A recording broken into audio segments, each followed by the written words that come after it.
Welcome and thanks for joining us. My guest today is Cynthia Snyder, the Assistant Director of National Intelligence for Human Capital and the IC's Chief Human Capital Officer. Cynthia, thanks so much for joining me today. Thanks for having me. Absolutely. And just to set the stage for the conversation, you must have one of the most interesting Chico jobs in government, overseeing 18 distinct intelligence components, each with their own mission and human capital needs, not to mention kind of secretive by nature and kind of siloed. But I guess just with that in mind, what are some of your top priorities sitting across the IC, over the IC, as Chico? I think for us, and not just me as the Chico, but for all the other human capital leaders, attracting and recruiting top talent, that has and will continue to be a top priority. And also developing our workforce, because with all the technological changes and things are happening so rapidly, it's important that we ensure that we have the career development and training programs in place to ensure that our folks can maintain their trade craft, and also retaining our workforce. Most have recognized after COVID there were concerns about a lot of our folks leaving, and I think when you look at our attrition rate is like 8.4%, which is reasonably low if you compare it to industry, which is about 17%. But what we do, also we drill down into that attrition rate to see if there's any specific demographic or trade craft that we need to focus on. And so in doing so, we're able to identify if there are any gaps that we need to focus on, then that becomes part of or integrated into our recruitment strategy. Yeah, it's interesting. I mean, that's a really good attrition rate. And as you look across those, I guess I'll call them kind of three buckets: recruiting new talents, developing your current talent, and also retaining that current talent. How are kind of the IC's workforce requirements and needs changing and evolving, and how are you trying to keep up? We have what we call a workforce shaping strategy, and that's where all of the agencies will do an annual assessment of their skill gaps, looking at what their future needs are to ensure that we're hiring the right people to be in place at the right time when these new capabilities are introduced into the workforce or workspace. And so what we're doing, that's normally handled at the agency level, and we're raising that up to the IC level starting this fall. So we're looking at where the elements will come in, and they will brief their strategies, what their skill gaps are, and we will look at that across the community to see what we can do to leverage the vehicles we have in place. For example, we have a community of practice for training, also for recruitment, and so we will leverage those groups to try to look at what do we need to do to try to help address those gaps. Also, we have a program, congressionally mandated program, our IC Centers of Academic Excellence, where we focus on minority-serving institutions. We have so much untapped talent that we're continuing to try to leverage. And that's a program where we provide grants to minority-serving institutions to give them an opportunity to develop a program that's focused on intelligence, as well as we identify if there's specific needs like STEM or foreign language. And so they will continue to develop and mature those programs to help meet our needs. And so that allows us to expand well beyond the Washington metropolitan area. And in doing so, we're able to even attract much more talent than we have in the past. And another area that we're working with OPM on, we have an initiative called the IC Talent Acquisition Solution, and that's where we're leveraging as much of OPM's automated capabilities that we can, because again, OPM service a number of federal agencies, so they can't tailor their capabilities just for us. So we leverage as much as we can. In one area that we're really seeing tremendous benefits on is their USA jobs, because the majority of our agencies are now posting positions on USA jobs. So again, you're talking visibility that we've not had before. And so I think for this year alone, probably the first half of 2024, there were like 1.2 million visits to their USA Jobs site, which means that there were more people learning more about the IC. And then I think there was like over 260,000 applicants applying for jobs. And we've seen an increase in the number of applications for our positions as well since we've been advertising there. So there's, again, been a number of tremendous benefits of what we're trying to do to increase the visibility outside of the Washington metropolitan area, and also being able to attract those individuals to the IC. I didn't think I realized that the IC previously wasn't advertising through USA Jobs. That's an interesting development. Is that come in reaction to just kind of an increased demand, as you've talked about, for a broader, geographically diverse workforce going Exactly. forward? Yeah. Again, as we're continuing to try to automate and increase the awareness of the IC community, USA Jobs was a perfect opportunity to do that. So that also minimized each agency trying to come up with their own way of trying to advertise. So, and this has worked out extremely well. That's interesting. It's a great partnership. Okay. And are there other capabilities under that talent acquisition solution through OPM that you're hoping to leverage and drive recruitment? Yeah, actually, we have what we call intelligence.gov. Mm-hmm. So when individuals log into USA Jobs, they will have access to intelligence.gov. And within there, you will see microsites for all of our agencies. And so individuals have the opportunity to go drill down to each of those microsites to learn more, which is something that hasn't been readily available to them. So they'll have the opportunity to learn more about the different agencies, and then also apply for jobs straight through the microsites. So that's a huge plus for us as well. Okay, wow, really interesting. I guess that kind of leads me well into my next question, which is about how you can make hiring easier within the IC. In general, we know it's not exactly easy to hire within government, and then within the IC that there are additional requirements. But are you targeting any specific areas of the recruiting and hiring process to either streamline, speed up, or somehow improve that going forward? I think during COVID, basically required us to accelerate using some of the industry's virtual capabilities. So we have introduced a virtual interviews, the opportunity to submit resumes in a repository using the tools that we have, and we call them virtual recruitment tools. They're called Handshake, HireView, and I'll think of the other one. Mm-hmm. Yeah, sure. But the bottom line, we don't have to bring someone in to interview. Now it can be done virtually. When we're scheduling events, hiring events across in any state, we can use one of the tools to coordinate that with the schools, and basically have hiring events right there online, where individuals will submit their resumes. We provide them to the respective offices, and then they can select the individuals that meet the criteria to offer interviews online. And so those tools have been a tremendous help as far as streamlining the process, so you don't always have to wait until you submit your resume and wait for several months to see if you make it through the process.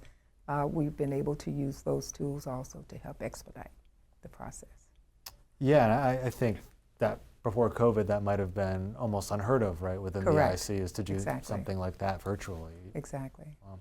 And has that made any market difference at this point in terms of opening up the talent pipeline, Oh, getting absolutely. candidates in faster? Absolutely, because again, we can have anyone apply from anywhere in the world and conduct an interview virtually and not require them to come in to physically sit through that interview. Interesting. Yes. Okay. And of course, we can't talk about hiring in the IC without talking about security clearances and background investigations. What kind of impact does that have on hiring and retention too within the IC? I think there's been tremendous progress in that area, especially with the continuous evaluations, because when you're continuing to monitor the entire workforce, then if there's any concerns, those can be addressed earlier. So this allows our teams also, as we're bringing in new hires, to be able to focus more time on going through those security investigations, rather than those that are already on board to go through that lengthy process every 5 years.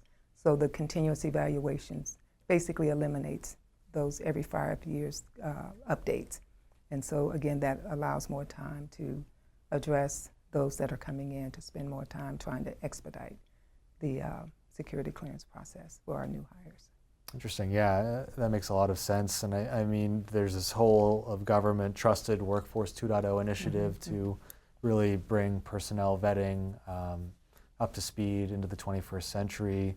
What kind of input do you have as the IC's Chico into Trusted Workforce 2.0, and what are you hoping to see come out of that initiative from a pure kind of human capital perspective? Sure. The 180-day initiative was certainly a top priority, and this is part of when I mentioned the IC Talent Acquisition Solution, the virtual recruiting capabilities. That's all part of the initiative to try to reduce the hiring timeline to 180 days. And again, making very, very good progress in that area.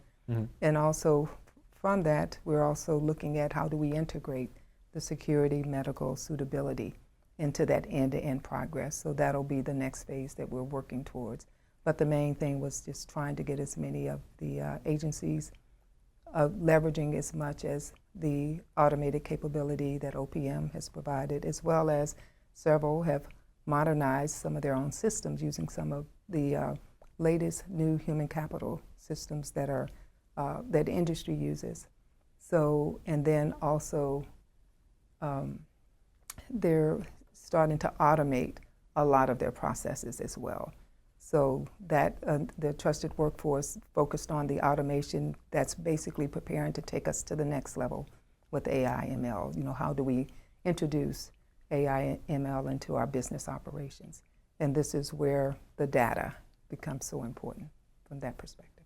Yeah, and just to take it back to the 180-day timeline that you mentioned, I think that's such a big initiative for the IC to get that down to that average timeline. Of course, some cases will take longer, some might be a little easier and shorter, but what kind of impact do you think that could have from a recruiting and recruiting perspective to get that timeline down to about that 6-month mark on average going forward? Would that help you, keep candidates interested? How could that make a difference for the human capital efforts? Oh, I think it makes a difference because a lot of our young people, when they graduate from college, they're looking for a job. Yeah. And those that have the desire to come into the IC, if they think they're going to have to wait an extensive period of time, then that could impact their decision if they're offered a job in advance of our job offer.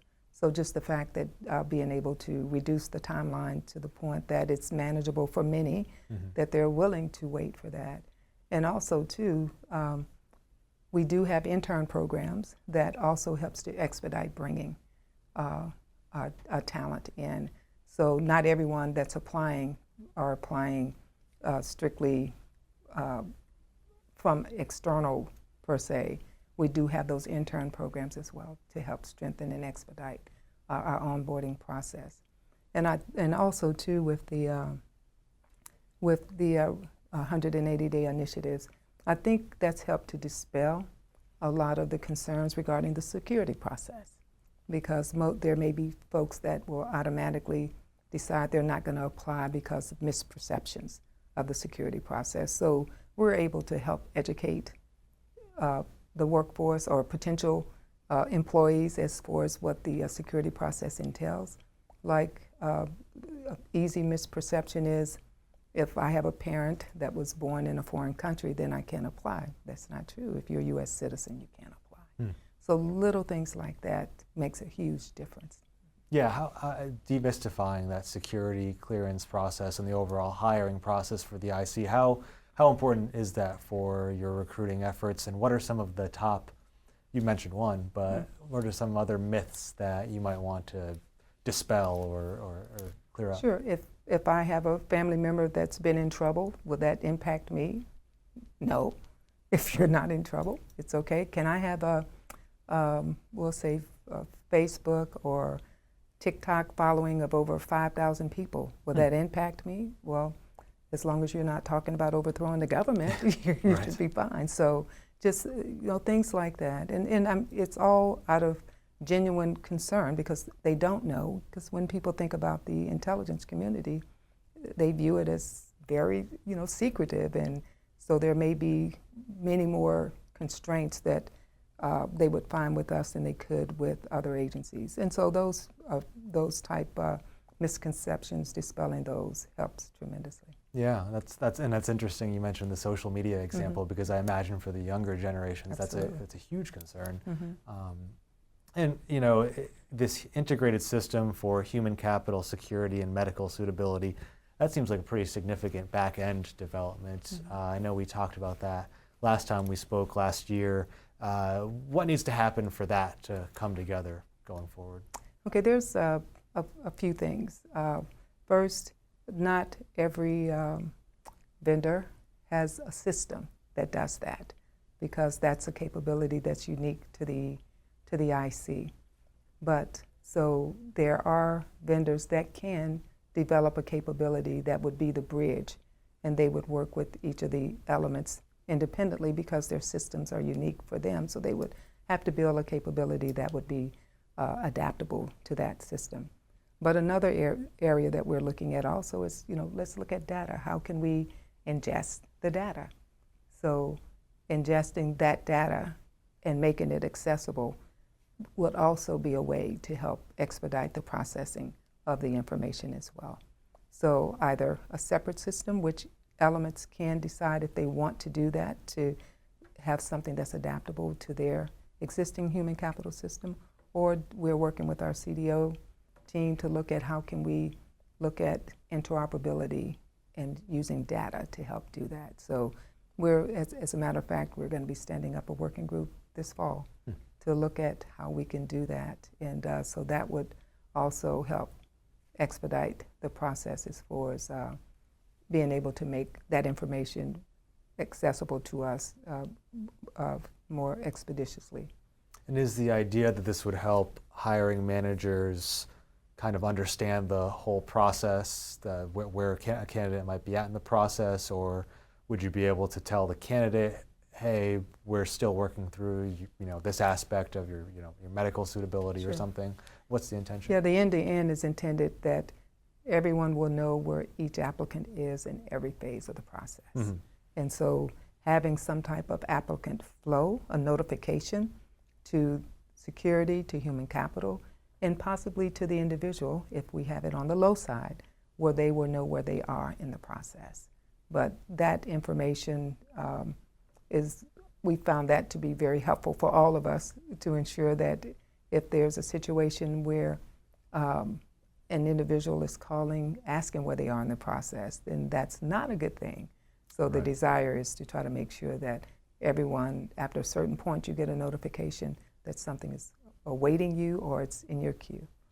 That makes sense. All right. And one thing I know that's a big initiative of yours is increasing job or career flexibilities for IC officers. I think previously or in the past, the kind of model has been you join an agency and you're going to be in the IC for 30, 40 years and then you'll retire, and that's just one end-to-end thing. But obviously folks kind of want to bounce around a little bit more. What are you trying to do to inculcate that kind of more flexible career path for a prospective IC employee? I think most of us recognize right now, just looking at, we're a multi-generational workforce. And we know with our Gen Zers, as a matter of fact, I think we have 5 generations. And with our Gen Zers, we know that they are probably, they're ideal to work in the IC. But we also know, just like I'm sure some of us at that age, we weren't looking to go somewhere and stay in that job forever. We wanted to grow. We wanted to increase our marketability, just provide possible opportunities for us if we wanted to make a career change. And we see no different there with our workforce. And what we're trying to do is, with the workforce flexibilities like telework, remote work, those are programs that's always been available to us. It's a matter of how much can you afford to implement those based on the missions. And we know we have some missions that it's very difficult to do that. So with our employee climate survey, one of the comments that was raised was workplace flexibility. So is there an opportunity for me to sit in another agency? For example, if I have a medical appointment, rather than drive 45 minutes or whatever the time is to my work location and then have to go back closer to my home where my doctor is, rather than do that, if there's a installation or site close to me, can I just go there, work until it's time for my appointment, and still I'm productive, and I don't have to take leave or sick leave, for that entire day to do so. So looking at workplace flexibility is also, we also have flexible work schedules, which are in use today. So a lot of our managers use those. And I think one other initiative that we're looking at as well is allowing for, when I talk about workspace flexibility, that includes hoteling. So there are some agencies that can go to another agency today and they can log onto their site because they have that capability to do so. And so wherever we can implement hoteling to do so, and because even with the workspace flexibility, there are some sites that we would have to look at how we can provide access to the individual system. So immediate hoteling where you can log into your system, then absolutely we're doing that. And we've tested that, and it was a tremendous success as far as the number of, we didn't have enough spaces for the people that wanted to use it. So we know that's something that they can benefit from. For those that even have classified missions, they can still do their work because they have access to the system. So again, that's trying to address the flexibility so everyone would have an opportunity to leverage whichever one meets their mission needs. That's really interesting. I mean, I think that's one aspect of this whole telework, remote work conversation that gets lost. Is doesn't have to be, you either have to go into your office right. or work from home. There's other options out there. Is it kind of in this hoteling, is it kind of in the pilot phase now? Or are you looking to have like a broader policy across the IC going forward, or how will that work? Yes, we've done a pilot, and that was a success. Mm-hmm. And we have a couple of agencies that's asked if they could go ahead and look at implementing that, to see if they can have the same successes, which we're pretty optimistic that they will. And then ultimately, that will be something that we'll provide guidance on, to provide that enterprise guidance. And then, of course, each agency will develop their own operational guidance, within their workspaces. Yeah. Okay. All right. That's really interesting. I mean, and just really quickly, telework, remote work was something that I think some components in the IC, like the National Geospatial Intelligence Agency, was actually able to use a little bit during the pandemic. Mm-hmm. I mean, is that something that, again, previously not thought of before COVID, and it was somewhat possible during the pandemic? Is that something that you all are still looking at? Maybe we can still offer this for some positions at some agencies? Or, absolutely. Yeah.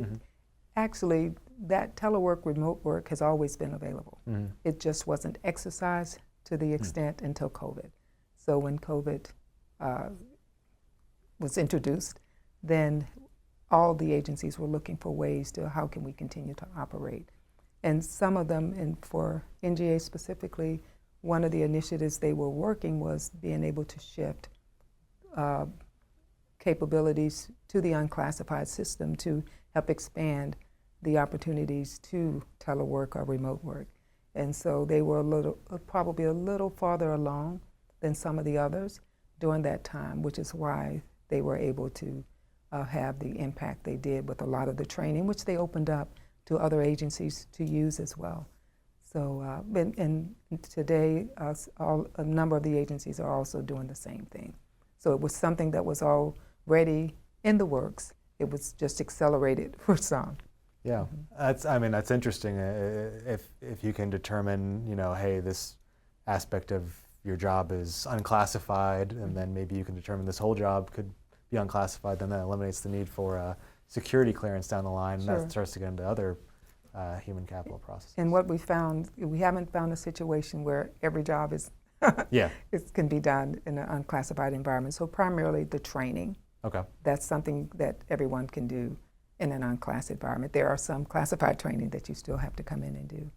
Even for our support workforce, although our systems are classified, and a lot of the things that our support functions do to support our mission area, a lot of that support is classified as well. So there's not a job that you can do 100% in an unclassified environment. But again, like training, if you're going to have a meeting and a meeting can be done unclassified, then they try to leverage that as well. Interesting. All right. Another really interesting development within the last couple of years has been the public-private talent exchange that you all have launched. I think starting with some space companies last year. Do you have an update just on where that is at and what you're learning from that? Sure. Actually, our first person went out this past January, and that was on the space pilot. And after working through, and I think I may have mentioned, like anything else, we were treading new ground. So trying to work through any legal concerns to make sure that both the government and industry would be protected in this situation. So right now we have 6 other agreements that are in the works, and hopefully by the end of the year, most of those individuals will be out. And there's 6 other job announcements that's being advertised now across the community. And one of the things that we always have to make sure as we're working with industry, we also have to make sure that what we're looking for, that's a capability that they can provide, or if it's something they're looking for to learn from us, that it's something that we can provide and not, again, put either one of us in a difficult situation. So I think we're making, again, good progress in this area, especially considering starting from ground zero, trying to figure it out. And as these new assignments are executed, as those individuals come back, let's assume that those are positions that the industry would want to continue to fill. So that'll make it easier the next time around, because we would have already established the agreements, which basically we all agreed upon to allow our folks to go out into those rotational assignments. And if that doesn't change, it should be easier for the next ones. So just getting through the initial ones is the toughest, but the others should be a little easier. And the intention there is someone can go out, work for a space company, learn some interesting new skills, and bring that back to their agency after a couple months or a year or something? It could be 3 months, it could be up to a year. It's what the agency and the industry agrees to. And the desire is to, if there's some niche areas that we don't have really deep expertise in, is there an opportunity to learn more from the industry perspective to bring back. And from the industry perspective, what do they want to get out of it, and how are you having to kind of negotiate some of those potential issues so that everything's above board in terms of, whatever it might be when you're going back and forth between government and industry? I think from my perspective, because I've not had the conversation specifically with an industry partner, is just understanding how the government works. Right. That seems to be a common question, or that with any discussion is just understanding how the government works. So if there's a particular program that we would allow them to come and work on with us, then they can understand this is how it's developed, this is our budget process, just understanding how that works. And that I think that is beneficial to them. Yeah, because that's I imagine why we have a lot of these events between government and industry Exactly. too, so you can understand how each other work better. And I think artificial intelligence has obviously been a huge conversation across the public sector and certainly within the intelligence community over the past couple of years. And you know, in terms of how AI could possibly change just everyone's job, what are you looking at within the IC? What are you studying within the IC in terms of how AI, machine learning, automation can change just your work requirements within the IC? Well, I think from the mission side, AI, ML has been introduced for some time, and I think there's been, again, considerable progress in those areas. I think from the business operations side, we're beginning that process, as I mentioned, with the talent acquisition solution, the virtual recruiting, modernizing existing systems, and basically automating processes is the initial stages of before introducing more AI, because it goes back to the data. We have to have a system, we have to have standards that everyone understands across the community in order to introduce AI into some of our areas. I know one area that we're looking at is robotics. Mm-hmm. You know, how do we process applications, you know, and screening those applications. And so that's one of the areas that we're looking at maybe testing in the coming months, if the you know, based on another initiative that we're working. And again, before we can truly test it, we have to have the data. And so again, the more data that we're able to have access to, that will certainly increase the accuracy of the models that's developed for the different processes that we look to try to use within the human capital processes. So this would be used for screening applications, or? Yeah, we could, that, exactly. Mm-hmm. And that's one of the things we're looking at now, because that's a part of the hiring process, mm-hmm. you know, going through and trying to determine, you know, which applicants are qualified. And so having a tool that would help expedite that process will also help improve or increase our hiring timelines as well. Just ensuring, you know, these candidates meet the exactly. baseline level of requirements, and here's who we want to move forward with. Exactly, yeah. Exactly. Okay, mm-hmm. That's interesting. And in terms of just recruitment across the IC, we've seen a huge push to recruit AI, people with AI skills across the government, especially since President Joe Biden's executive order on AI last fall. Are you seeing a big push to recruit these skills within the IC, and if so, how are you looking to help with that push? Okay, it's part of our Centers of Academic Excellence, working with universities, mm-hmm. making them aware of the skills that we're looking for, and many have no problems modifying their curriculum to include or incorporate some of those classes that will help expand our program to address some of our, say, STEM, the foreign language, and we also, in addition to our the CAE program, we also host hiring events where we will basically host it for the community, and we're looking at regional events. Last year we had an event in Mississippi, and we're looking more in the Illinois area for the next one, and then we'll continue to the West Coast. But having those regional events also will increase the exposure and opportunities to attract talent, again, in areas that that folks may not be as familiar with the IC as others. All right. And you know, one thing that you mentioned at the very beginning was developing your current talent, your current mm-hmm. workforce. Mm-hmm. And I'd love to know a little bit more about what are you looking at from that perspective, whether you call it reskilling or upskilling or whatever you might label it. What are some big initiatives for the IC in that workforce development arena? Okay. So one of the things that we're doing is looking at career paths, mm-hmm. roadmaps. So for example, if I'm a human capital professional, when you look at the skills that's required, there's also some of those same skills are also required for other positions that most may not be aware of. So developing those roadmaps will provide the employee an opportunity to look at other areas that they can expand into. And so, and also with our training.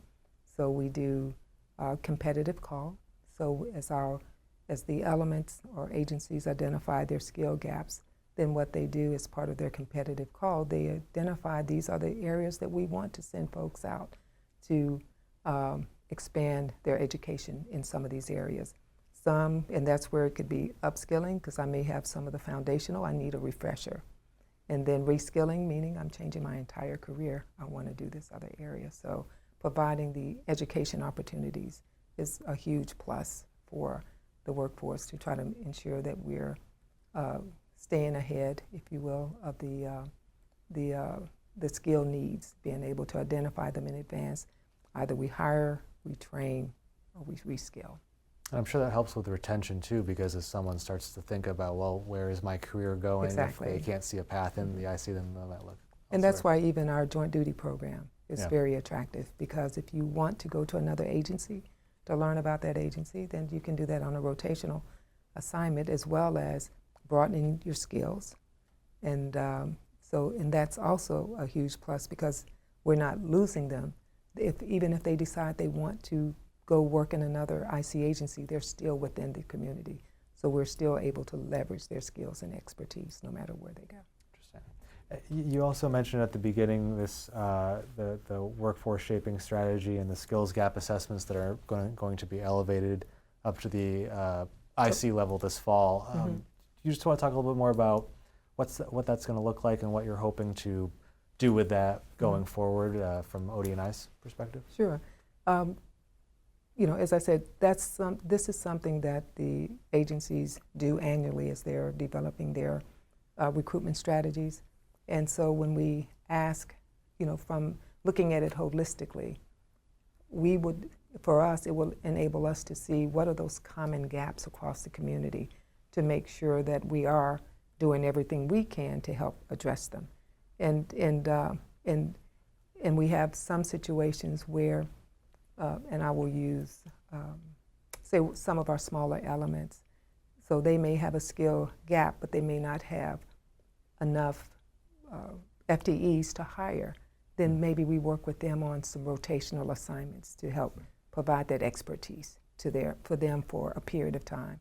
And that will help grow and nurture the other workforce that may not have the expertise or the level of expertise that they need at that time, but they can help grow that. And so just looking at where those needs are, looking at what we can do as a community to help fill those gaps, looking at if we need to champion specific recruitment events in targeted areas where we know that expertise is to do so. So that, again, providing a holistic view of where the needs are and looking at what we can do as a community to help each other to ensure that we're closing those gaps. Gotcha. All right. And you mentioned that attrition rate, and just looking at some of the attrition statistics, are there specific areas demographically, skill-wise, or however else that you're looking to target to improve attrition rate in that specific area? I think our STEM areas, we're still focused there, but actually it's really all of our areas, but STEM is the focus right now, but we definitely try to make sure that some of the other areas are not falling below a certain percentage. If there seems to be a trend where others are going up, then we try to address them all. But STEM is the main focus right now. You've given us some great previews of things to come. Is there anything else that's on the horizon, over the next year that maybe we'll be talking about when the next Workplace Reimagined comes around that you're particularly excited about? I think probably talking about some of the more successes with our PPT&E program, looking at the flexibilities, should be able to flush some of those out to see how we're moving forward in those areas.